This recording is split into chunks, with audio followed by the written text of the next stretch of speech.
government. Thank you.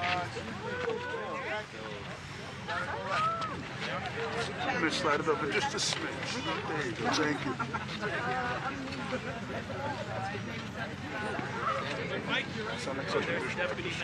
No, but you kind of have to. Yeah. She's here. The mayor is currently talking. Oh.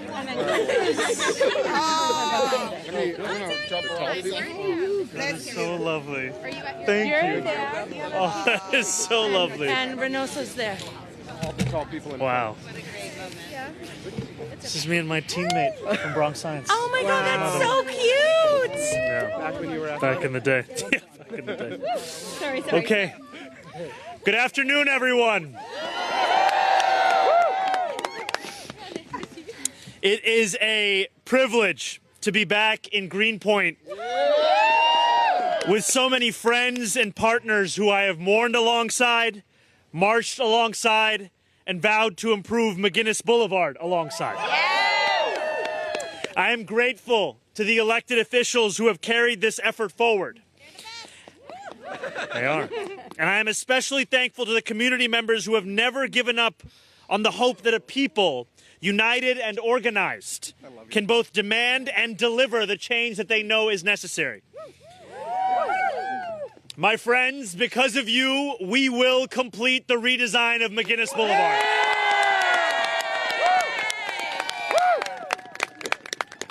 Before we speak of what the future will hold, I want to speak of the past that we all endured to arrive at this day. As trucks and cars fly by at high speed, I am reminded of the words of the man who thought a 4-lane highway was worth destroying homes, displacing residents, and scarring this neighborhood. Robert Moses said, "When you operate in an overbuilt metropolis, you have to hack your way with a meat axe. There are few places in this city where that axe was sharper, or where the hacking left such deep injury. Since 3-year-old Jimmy Battaglia died here in 1956, the first casualty of McGinnis, some estimates say that more than 200 New Yorkers have been killed on this asphalt. To this day, countless Greenpointers still mourn Matthew Jensen, who we will mark 5 years without in May. The students he taught, the parents who adored him, the community that cherished him. I want to recognize his cousin John, who is here today, who was at the very first Make McGinnis Safe rally and has helped this community take its pain and turn it into purpose. Thank you, John.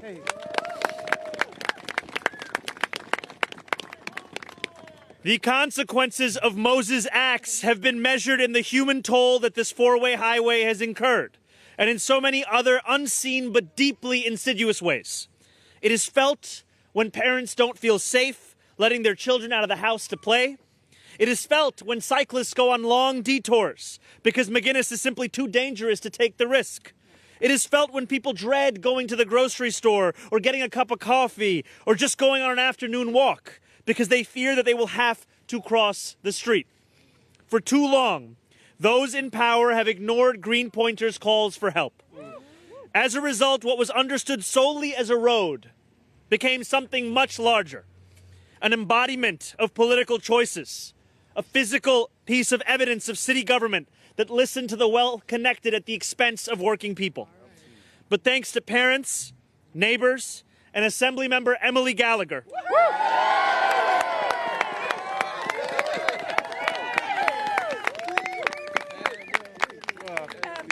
this Emily, Emily, Emily, Emily, Emily, Emily. Yeah! The city committed to a redesign of McGinnis Boulevard.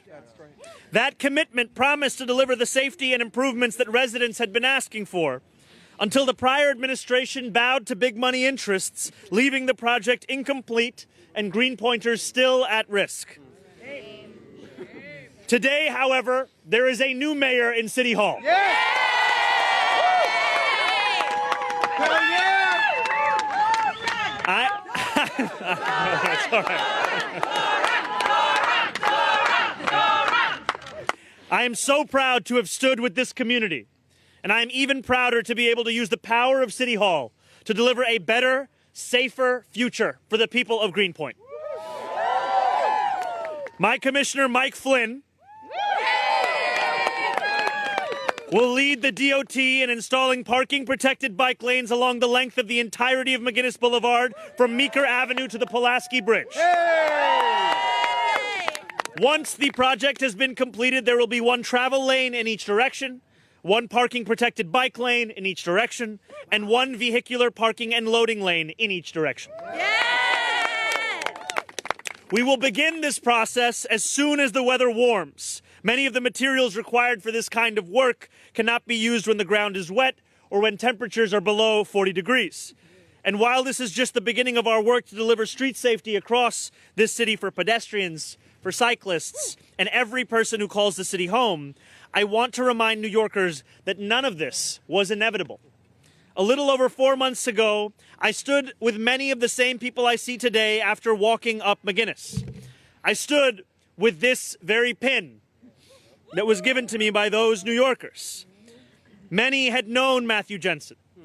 Many had dedicated years to asking for change, for attention, for empathy from politicians who couldn't even bother to care. Standing together on that hot August day, we felt like we were on the cusp of real improvement, of actually achieving what we had set out to do. Thanks to so many who went out and pounded the pavement, that pavement now will change. If today is nothing else, it is a celebration of a city created by all who live in it. Thank you all very much, and please welcome Bronwyn Breitner to the stage.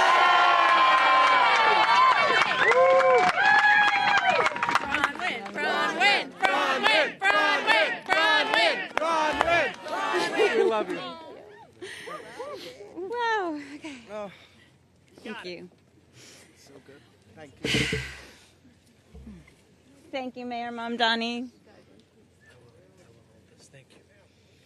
Thank you so much.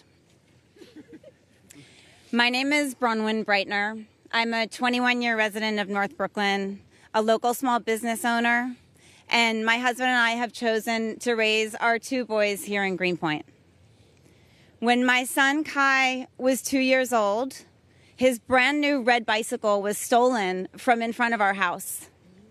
We posted flyers on the poles around our block in hopes that our neighbors would help us in our search to find it. And guess what? They did. When my son Kai was 9 years old, his teacher, Matt Jensen, was killed crossing McGinnis Boulevard on foot, 1 block from our home. And after decades of serious injuries and deaths on McGinnis Boulevard, after a decade of holding Kai and Ellery's hands tighter when I crossed that street, we asked our neighbors for help again. We asked them to support a movement to ask the city for a comprehensive redesign of McGinnis Boulevard that would last forever. And they did again. With the support of Lincoln and Emily and Kristen and Antonio and Julia and Nydia and thousands of neighbors and 100 local businesses and community organizations, we fought for 5 years and we won a plan from the DOT in 2023 when Kai was 9. The DOT committed to transform this boulevard into a safe and livable street for Greenpoint. But that same year, the Adams administration killed the plan. That's right. And Kai learned firsthand what corruption looks like. But today is Kai's 14th birthday.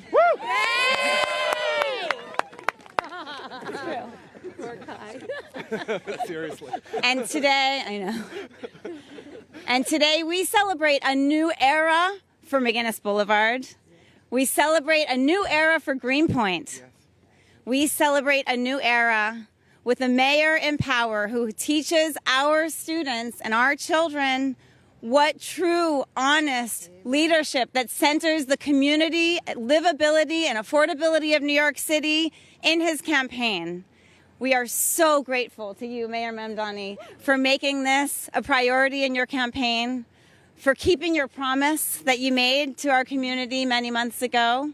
And we are so thrilled to partner with you on this today and in the work that this involves in the future. Thank you so much.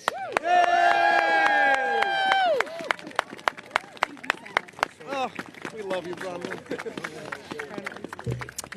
And now our DOT Commissioner, Mike Flynn.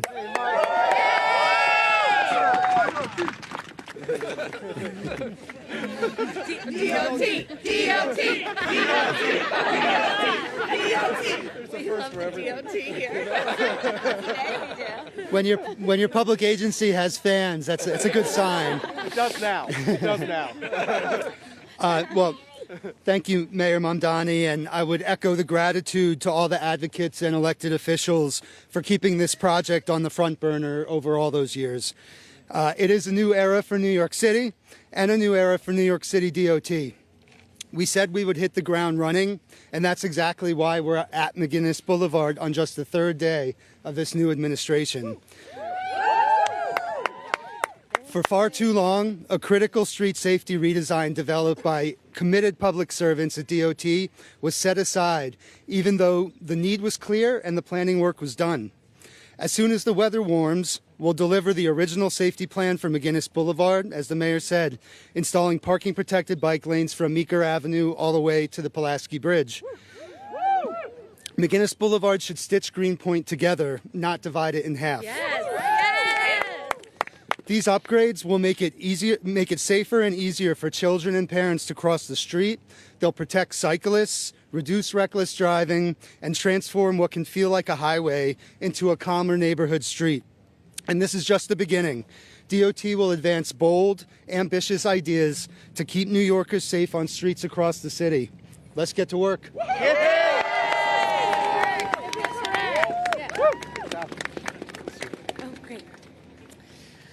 First, I would like to ask Cousin John Ogren to come on up to the front. Hey, John. Thank you. Cousin John. I am Assemblymember Emily Gallagher.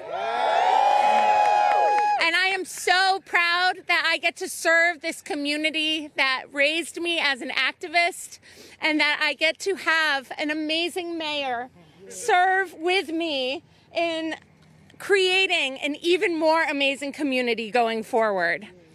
I became passionate about politics because I was passionate about this community. And I learned that we so often face infrastructure and face decisions that feel as if they were created by God, feel as if we cannot actually change anything, but the reality is that everything can be changed. And that we have for decades been trapped in a system that prioritized wealth and personal gain over community and a vision of the future. And I am so proud of Mayor Mamdani because he is really talking about a new era, and that is what we have been hungering for in government and politics. We have so many ideas around the world that work, that create safety, create community, create stability for everyone. And street design is one of those very creative fields that has been kneecapped by inflexible and uncreative politicians at the helm.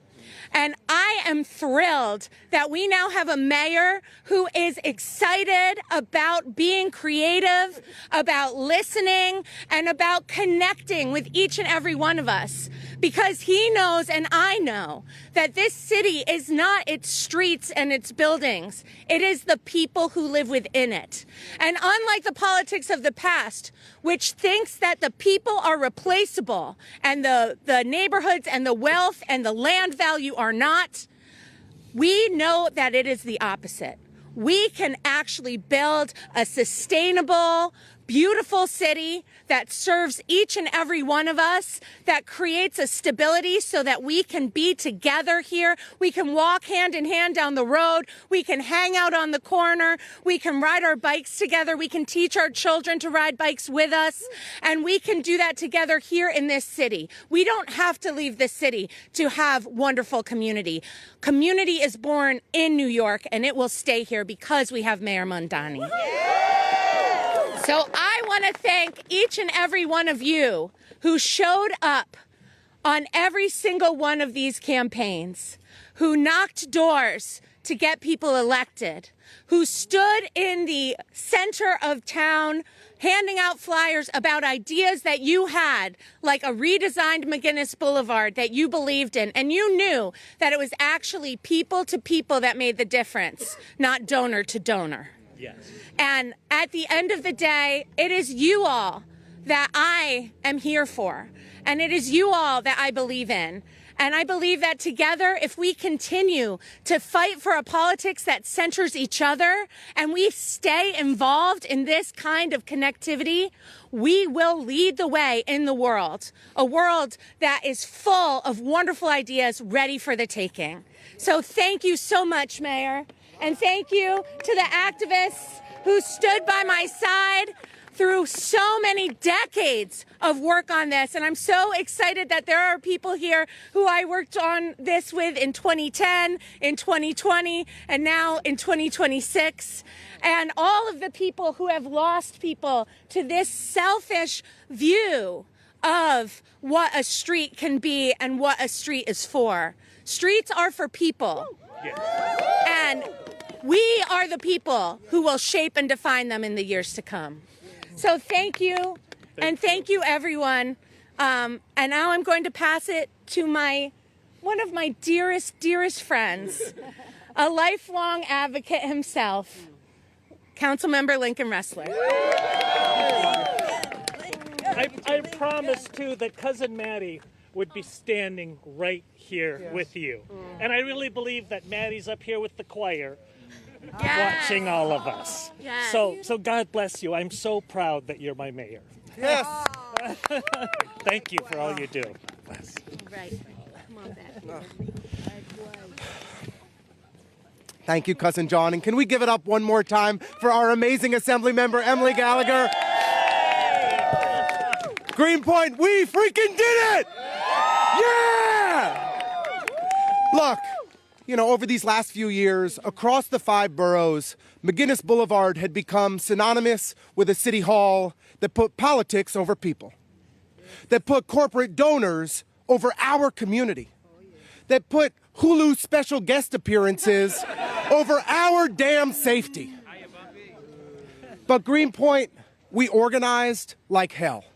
We got 10,000 neighbors to sign on to our petition to demand that McGinnis finally become safe.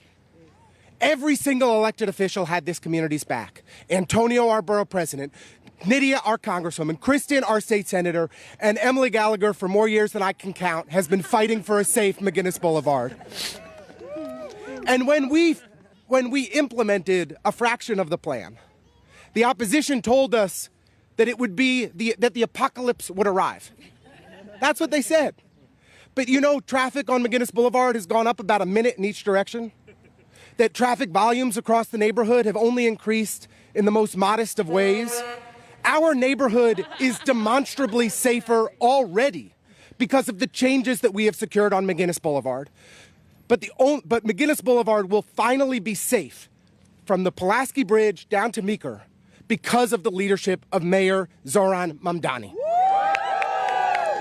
He was the first candidate for mayor to sign the pledge to make McGinnis safe. He showed up here in the general election to stand with all of us to say this was a priority. And in week 1 of this administration, Zохран Mамдани is making McGinnis safe once and for all. Zохран! Zохран! Zохрan! Zохrан! Zохrан! Zохran! And this is just the beginning. Because the safety improvements that we're going to see here on McGinnis Boulevard are going to be happening in every single neighborhood across the 5 boroughs. We are finally going to make our streets safe for all of us because we have a mayor who finally has our back.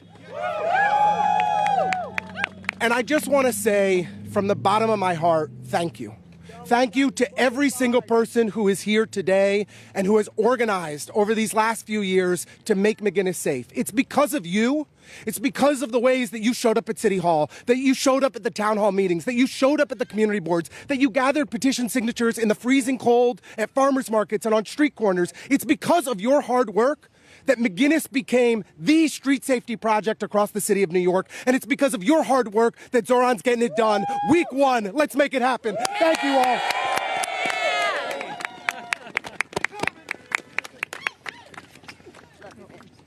Thank you. All right. Hi, Greenpoint. How are we feeling today? It is such an honor to be here with all of you. My name is Kristen Gonzalez, and I am the state senator that represents this area. I want to start, thank you. I want to start with an immense thank you to every single organizer and activist and the Make McGinnis Safe Coalition that got us to this point. Can we give them a huge round of applause? Bronwyn and Kevin and every single person that, as you heard, signed a petition that showed up on the cold and hard days. This win is all of yours. I want to thank the elected officials behind me, Assemblymember Gallagher and Councilmember Ressler, for their years of tireless work alongside our borough president, Antonio Reynoso, and our congresswoman as well. And of course, I want to give a sincere and heartfelt thank you to our new mayor, Zухran Mamdani, for making this a week 1 priority. I think the story of McGinnis Boulevard matters to every single person in this city because it shows and has represented some of the best of us and some of what the best of what this city has to offer against the worst that sometimes the city has to offer. On one side, we had a coalition of everyday New Yorkers who dared to dream bigger for this boulevard, who dared to go up against establishments to demand better. We had elected officials who were ready to stand alongside them. We had years of research and data that showed that a road diet and a redesign would save lives. And on the other side, we had corrupt administrations. We had bribes given and taken. We had businesses more interested in putting their profit before the safety of all of us. Today, we have proven that David can beat Goliath. Today, we have proven for every single New Yorker that when we organize, we can win bigger and better for all of us. And that this is just the beginning. Because as you've heard today, this is a new era for our city, a new era for Greenpoint. But there is still so much work ahead. I know there will be capital improvements that will not only see the full redesign and road diet, but really be invested in this boulevard for all this community has imagined. And I know and I am confident that now that we have won here, as someone who represents 3 boroughs, and who in 2022, when I ran for office, McGinnis was the first issue we talked about, that this will be the model for the rest of this city. So thank you again for being here. Thank you to every New Yorker for tuning in. And thank you to our incredible mayor, Zухran Mamdani, for being the leader on that. And I look forward to getting the work done together. Thank you all so much. Good afternoon. So my name is Antonio Reynoso, and I'm the president of one of the 2 greatest boroughs in the city of New York.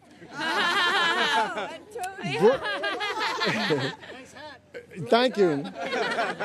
I have to say that because Zohran's from Queens, and I gotta show some love and respect. I wanna keep this short. I just wanna say thank you, and that we never have to say thank you again, because we shouldn't have to fight this hard for practical things like this. It is unbelievable that this amount of organizing, that every single elected official outside of the mayor in that time supported this project, and it still can't get through. And you get 5 angry people in some faraway portion of an outer borough fighting for parking, and it always happens. And in this case, this massing doesn't make a difference. But now we have Mayor Zухran Mamdani. And that's what makes the difference. Is an elected official that understands that people over politics is what matters. People like Emily Gallagher, all these resources, all this time that she had to expend to get something that is so practical done is unnecessary. This will be the last time. And I say this to Emily because, Emily, we need you doing other work now. She's busy. Emily, I want to say, I like to quote famous poets from great boroughs, and this one is going to be a little different because this was Emily's baby, and there's a great poet by the name of Nas that said, "If I rule the world, imagine that I free all my sons and love them, baby." And McGinness is getting the love today. Thank you. That's what I use as my launch song. So there you go. All right. Thank you, everyone. Good afternoon, everyone. I'm the shortest here, so I'm going to move the mic a little bit. My name is Fabiola Mendieta Cuapio, and I'm the co-chair of Families for Safe Streets of New York. And as a mother who lost my son, I'm deeply grateful to see Mayor Mamdani announce his intention to complete the full redesign of McGinness Boulevard. We were shocked and appalled when the original plan was watered down in 2023 over play-to-play politics. So many people, like beloved PS wanted teacher Matthew Johnson, have lost their lives on this dangerous speedway. For years, Families for Safe Streets has stood with the Greenpoint community, demanding more. And we're so glad McGinness is finally going to get the full safety redesign it sorely needs. McGinness today, still projects across the 5 boroughs tomorrow. Yeah. Thank you. Hey. Dora, give me one moment. Thank you. Just before we begin questions, I would like to invite everyone who has lost a loved one to please join me here at the lectern. You can come down.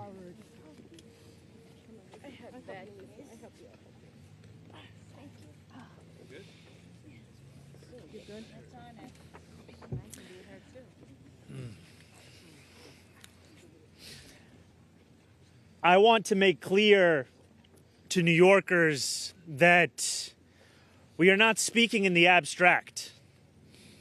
We are speaking about New Yorkers whose lives have been torn apart by inaction for far too long. And the New Yorkers you see alongside me are those who have lost the very people that they build their lives around. And sometimes you may not even know those in your life have been affected by this. This is a photo I was just given of me in high school, standing alongside a friend and a leader of our then soccer team, Asher Kelly Nacht. He was given to me by his mother, who is here with us. I did not know then what I know now, which is that Asher's father was killed while riding a bicycle by a reckless driver.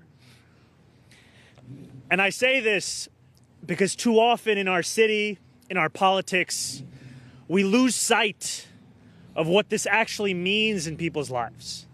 We start to understand these stories as if they are purely statistics. We start to think of traffic violence as something that can be measured in numbers year after year. We forget that this inaction has forced the very New Yorkers who have felt the brunt of this violence to traumatize themselves day after day, telling elected officials about the worst moment in their life. And today we are here not just to announce that we will complete this redesign, but also to announce that those days have to come to an end. That instead what we must do now is build for a new future. One that understands safety as something that is paramount, not as something that has to be negotiated. One that understands the worth of its people, the worth of this place. It all, as the assembly member said, comes back to the New Yorkers that are around us today and around us each and every day across the 5 boroughs. So to these families, to these New Yorkers, I am so sorry that we could not have done this earlier, years and decades ago, to have saved the loved ones in your life. But I thank you for the work that you have done to ensure that we can save those New Yorkers today, tomorrow, the weeks, the months, the years to come, to ensure that this pain not be felt by others who call this same city home. Thank you so much. Thank you.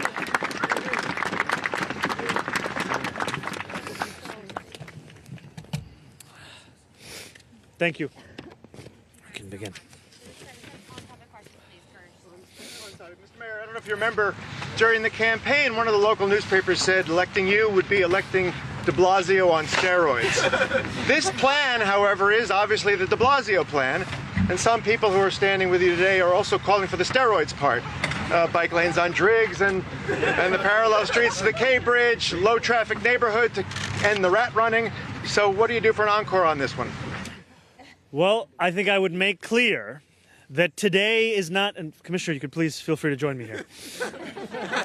Today is not and will not be the extent of the work that we will do to make this city safe. We will make it safe for pedestrians, for cyclists, for drivers, for New Yorkers across the 5 boroughs. And I say that as someone who has at different points in my life been different one of those things. And too often I have felt that my safety is in question depending on what street that I'm on. I live on 35th Street in Astoria. I would bike to 32nd and 24th Avenue. I had 2 options. And I would always take the option, not the one that was most convenient, but the one that was safest. That kind of decision making has to come to an end. And I'm excited, frankly, in having our commissioner here alongside me. Because when I was interviewing him, we did not simply ask him about fulfilling that which has already been put forward. We asked him, what will it take to make this city the envy of the world when it comes to our streetscape and our public transit? These are the questions that we are asking, and soon we will have the answers to those questions to deliver on that. Thank you to Streets Blog. On topic. Oh, on topic? Do you have any more on topic questions on McGinnis? Yeah, Josie, go ahead. Hey, Josie. Wondering, because I think this will start in spring, do you have an actual date or month that this will start, and then It's really dependent on our partner, Mother Nature. So we basically need the temperatures to get above a certain level, and we need dry conditions. Hopefully that's late April. Usually it's May, but it's as soon as we can, basically. But it just has to be physically doable. And I will just say, as someone who has been on the other side of DOT for many years, we actually mean this. And the point of announcing this today is also to ensure that we do the legwork necessary so that when the weather is amenable to this construction, we are able to hit the ground running. This means that the policy designs that need to be finalized can start to be commenced at DOT. This also means that we can notify the community board in advance of that construction taking place. I know you had another question. I know you said in a statement earlier today that you had been briefed on the situation with Maduro in Venezuela and soon to be New York. Were you briefed by the president? Have you spoken to the president about this matter? I was briefed by my first deputy mayor, my chief of staff, my chief counsel, the police commissioner, as well as other members of my team. I called the president and spoke with him directly to register my opposition to this act and to make clear that it was an opposition based on being opposed to a pursuit of regime change, to the violation of federal and international law, and a desire to see that be consistent each and every day. Of Congress. I registered my opposition, I made it clear, and we left it at that. I wanted to get your response to reporting from Ken Lipinski, and it said that in your second executive order, your restructuring of your office indicates that you're not going to meet with Commissioner Pitch every day. Instead, he was going to report to a deputy mayor, and that sort of suggested that you had downgraded her. Can you speak to that restructuring at all and the clarity there? You know, I am in constant communication with Commissioner Tisch, whether it be today or any other day. And the commissioner within the structure of our city hall will be reporting to our first deputy mayor, Dean Foulahan. That, however, does not preclude conversations from taking place with me. And at the heart of that is because of the fact that public safety is the cornerstone of our affordability agenda. And today is also an announcement of that public safety and delivering it to New Yorkers. Downgrade yesterday or no? That was just a reflection of the structure of City Hall. Thank you. On the conversation with Trump, are you worried at all that registering that opposition is going to change the relationship that you have with him? And also, have you gotten any information about them bringing him into New York today or in the coming days? My administration will continue to monitor the developments in this situation and will also be sure to share anything relevant with New Yorkers. And the president and I have always been honest and direct with each other about places of disagreement. I was honest and direct in the Oval Office. I will be honest and direct in the phone conversations we have. And New Yorkers have elected me to be honest and direct, and always to do so with the understanding that my job is to deliver for the people who call this city home, and my job is to keep them safe and to ensure that they can actually afford to keep calling this city home. Over here. So, Zухran. How's it going, sir? Hey, good to see you, man.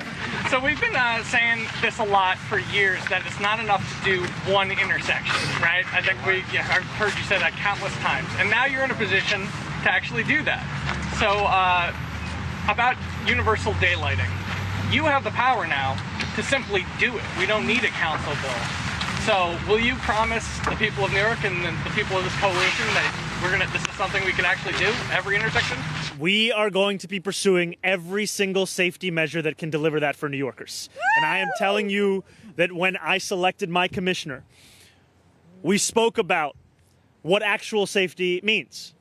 When I was elected to the assembly, before I took office, I saw what inaction looked like. When I organized with fellow elected officials, we sent a letter to DOT asking for physical infrastructure improvements to be made on the Crescent Street bike lane. I was told we could not expect that to take place. Soon after, Alfredo Cabrera Liconia was killed at one of those exact intersections. And the point that we had made in a letter was then a point that was made to New Yorkers, which is that we need to actually keep people safe and that infrastructure does so. And I saw in my own district, too often daylighting is something that is delivered after someone is killed. We cannot allow for the story that happened to Dolma to happen again and again in order to see daylighting on an intersection. And so that is the work that we are going to be doing with my commissioner, not just in thinking about one specific proposal, but frankly, how can we extend this to the work that we do across the city? Thank you, my brother. Talk to the Venezuelan New Yorkers who came here to flee the regime, and then secondly, are you concerned with Maduro being housed here at NBC? There are tens of thousands of Venezuelans who call the city home. Their safety is critically important to me, as is the safety of each and every New Yorker. And my job is to deliver for them. And we are also going to be making clear that if they are in need of assistance at this time, how they can interact with city government so that we can meet those needs, both in the immediate and the medium term. And we are going to make certain that for New Yorkers, we limit any of the impact on their day-to-day life that will come as a consequence of the actions the federal government has taken.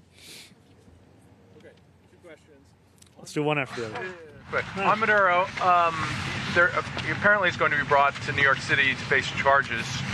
Did you speak about that with the president? Is there anything that you plan to do or can do around his potential detention here in New York, or is that a federal issue that's out of your purview?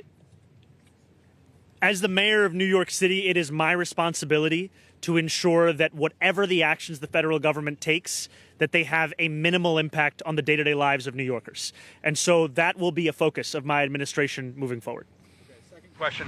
On the executive orders that caused some brouhaha over the weekend, or over whatever day it is, can you explain to us when you made the decision to rescind the orders that you did, particularly as it relates to the definition of anti-Semitism for the International Holocaust Remembrance Association and the anti-BDS statute that the mayor had put in place. Did you always know you were going to roll those back? Why did you not publicly announce it or put out a press release saying so? Did you not want people to realize you were doing that? On the first day as the mayor of New York City, you have to make the decision of which prior executive orders you will continue, you will amend, and you will revoke.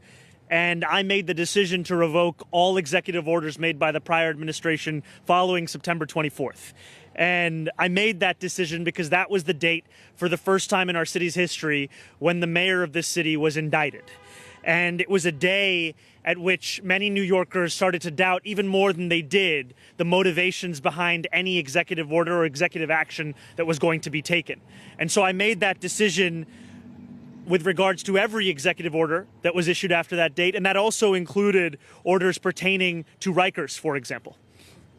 So much. Wait, All right, what we're time gonna was your call with the Greenpoint. Yes. It's a Polish-American community. We'll take one final question. One final question. Yes, from you. Mr. Mayor, Yes, you are ma'am. here in Greenpoint, and this is this place is named after a Polish priest from a parish nearby. I just wanted to ask you if you can speak to Polish Americans who are still living here. What's your connection to them? What's your plans on working with them? Thank you so much. Absolutely. I have to say that I have deep respect for Polish New Yorkers who have made this neighborhood what it is, and a respect also for the fact that they have done so under difficult conditions over many years. And yet what we see today is that this thriving, blooming, beautiful neighborhood is one that is also pricing out many who have lived here for decades. And while I served in the state assembly, I had the pleasure of getting to know and calling a friend, our assemblywoman, Emily Gallagher, who would tell me time and time again of the plight of Polish constituents of hers, not just as tenants, but also as small business owners, and how they were being pushed out of this city. And we want to ensure that we do not only remember Polish New Yorkers through the names of a park or a street or the institutions that we know in the neighborhood, but through a vibrant, living, breathing community that can afford to stay here. And that is going to be at the centerpiece of our work to make the most expensive city in the United States of America affordable. Thank you for your work.